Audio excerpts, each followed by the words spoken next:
basically goes back to the heart of the partition and just retrace that back. I think, so, I mean, him and Jinnah were colleagues at Congress. I'm sure Jinnah would have worked under his, when he was a Congress leader, but there were disagreements and so on.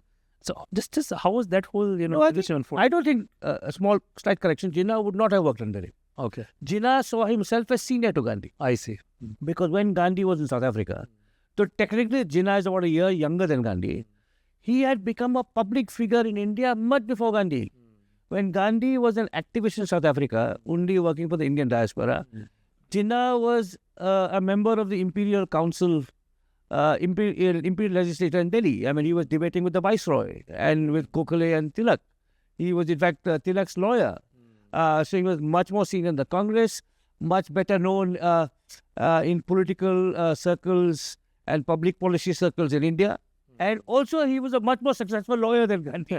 That also sometimes you feel that this chap, even in the law, he's failed. And now suddenly he finds in 1920 in Nagpur, which is when Jinnah walks out of the Nagpur Congress. Till then, he's a congressman. He says, this fellow has taken over the whole party and I'm a nobody. And when I rise to speak against him, his tamtas are shouting me down, they say.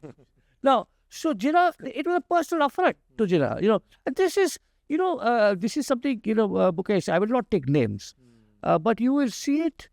I have seen it close up. It's a very male thing. So a male who is powerful regards somebody else in his own organization as a junior. And that junior supersedes him, become more celebrated, more famous, more influential. They don't take it well. So I think there is some of that in Jinnah. And that is always that he was senior to Gandhi. He was better known than Gandhi. He was a more successful professional than Gandhi. He was breaking bread with the Viceroy when Gandhi was just a sidey in South Africa, right?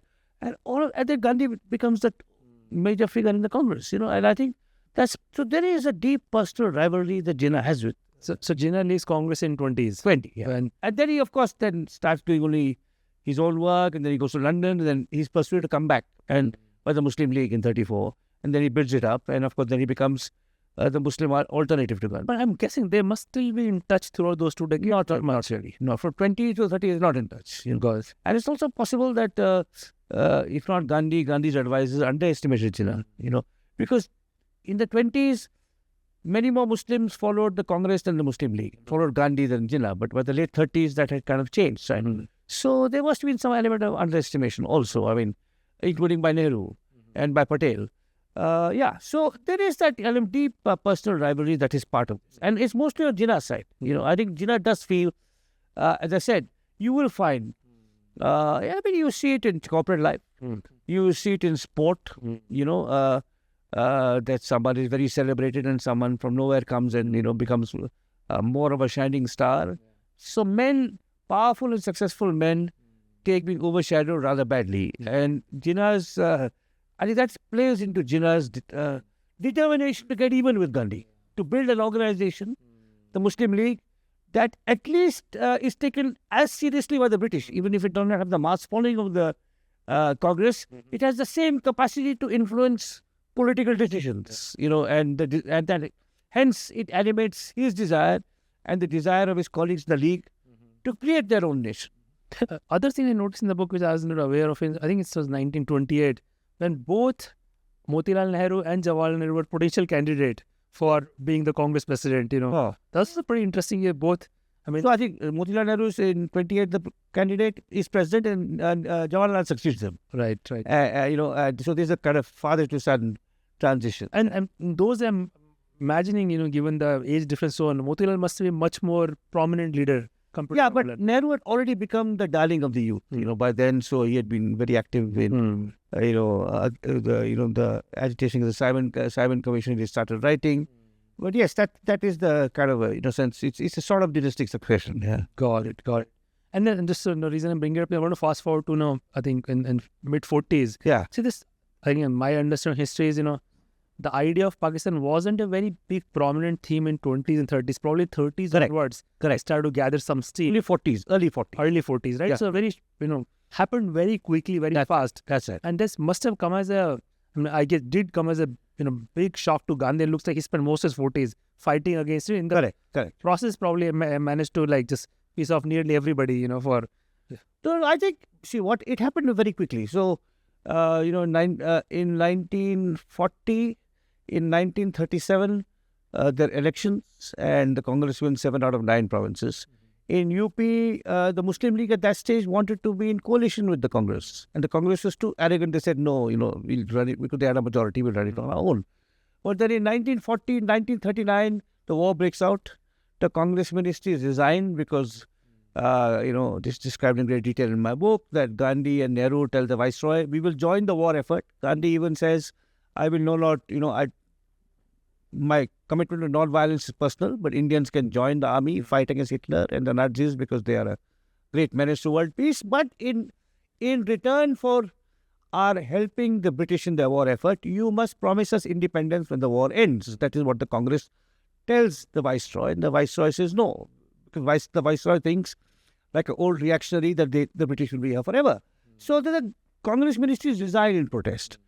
And then in 1940, Jinnah, the idea of Pakistan is promulgated at the Muslim League conference in Lahore, And then in 42, there is the Quit India movement. So everyone is jailed. Nehru, Patel, Gandhi, Azad, every major Congress leader in jail. And 41, 42, 43, the Muslim League is free to canvass support, to build its cadres, to take its propaganda all over. And the idea of Pakistan is gathering ground while all the congressmen are in jail. So this is an endless debate among historians. Was it unwise to have a Quit India movement in retrospect, because it strengthened the Muslim League and Jinnah's hand? And it also made Jinnah much closer to the British, because the Muslim League and Jinnah was supporting the war effort, sending hundreds and thousands of Muslim soldiers to fight. And by the time Gandhi had launched, and the Congress had launched a Quit India movement, they had actually, if anyone they had pissed off, it was the Viceroy and the British.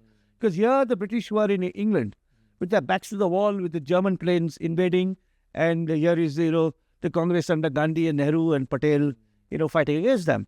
So in that case, it's a complicated business. I mean, but it's something where it's very, it's always easier in hindsight to pass judgment. Yeah. If the Viceroy had been wise enough to say, yes, we will, because if you're fighting, the war is fought for democracy against freedom. What about freedom and democracy for the colonized people? That is the argument of the Congress. It's a very logical argument.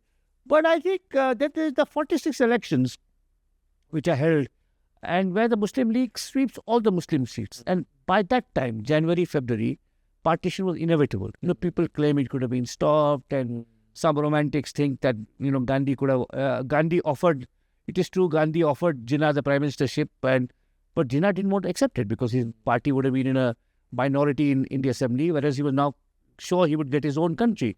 So partition could have been avoided maybe in 37, 38, 39, but maybe even in the early 40s. But so it became, one last thing I'd say about partition. I mean, as a historian, my judgment is by about 39, by 40, 41, partition was kind of the logic of history at. But Gandhi didn't give up, right? He spent a lot of time. Of course, he did his utmost to try and stop it. So I'll say two things. One is that it's unlikely that partition could have been stopped, but it could have been handled much better. Mountbatten rushed it, and the terrible casualties, the probably 1.5 to 2 million people who died, and 8 to 10 million people. I mean, these are rough estimates. No one has, concrete, reliable figures. But probably 1.5 to 2 million people who died, and probably 10 million refugees. Hindus, Sikhs, and Muslims, all sides suffered equally. That's very. Much of this could have been, at least the numbers would have been much less if Mountbatten had handled it better, if he had staggered it out, if he had taken the advice of his advisors and posted the police in the right places. And of course, but Gandhi resisted it. Gandhi said, one, I will try my best to stop it. And once he failed, he said, nonetheless, even if Pakistan is a Muslim state and a homeland for Muslims, India will not be a Hindu state, and Muslims who stay back in India out of their own choosing will get equal rights. And I will fast or march or plead or for their equal rights. But yes, I mean it's a terrible, of course. Some things in retrospect are easier to solve than they were at the time, because events are moving so fast. I mean, there's a world war. There's an unfeeling, uncaring viceroy who doesn't understand the legitimacy of the Indian demand for independence. There's Jinnah, who's determined to get even with Gandhi and is, building his organization. The Congress people are in jail, and the Muslim League activists are free to, build up their base. So in retrospect, yes, you could have said Gandhi should have done something different, Nehru should have done something different, Patel should have done something different. But that's only in retrospect you can say that.